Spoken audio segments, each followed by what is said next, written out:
అంటే పూజా గది తూర్పు దిక్కులోనే ఉండాలి ఎందుకు అంటారండి అంటే ఇక్కడ రెండు ఉన్నాయండి. దేవాలయంలో మాత్రం స్వామివారిని పశ్చిమంలో పెట్టి తూర్పు చూసేటట్టుగా చేస్తున్నారు. ఇంట్లో మాత్రం ఎందుకండి తూర్పు చూస్తున్నారంటే ఇక్కడ దేవాలయంలో స్వామి ఊరిని చూస్తారు. బ్రహ్మలు ఇటు దక్షిణ భాగంలో కూర్చొని చక్కగాను ఉత్తరం చూసి పూజ చేస్తారు.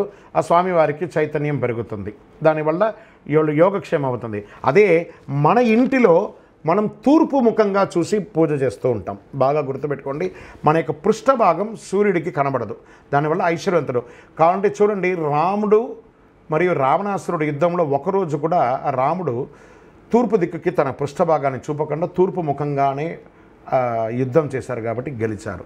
అందుకే పూజా గది ఉత్తరానికి అధిపతి కుబేరుడు. ఆ కుబేరుడు ఎవరు? యక్షాయ కుబేరాయ వై శ్రవణాయ ధనధాన్యాధిపతయే ధనం ధాన్యం సమృద్ధిం దేహి దేహి తాపయ స్వాహ.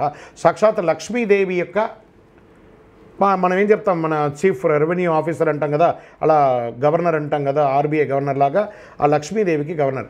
సాక్షాత్ వెంకటేశ్వర స్వామి వారి యొక్క ధర్మవతి అనేటువంటి లక్ష్మీదేవి పద్మావతి, కుబేరుడు ఆయనకు చీఫ్ మేనేజర్.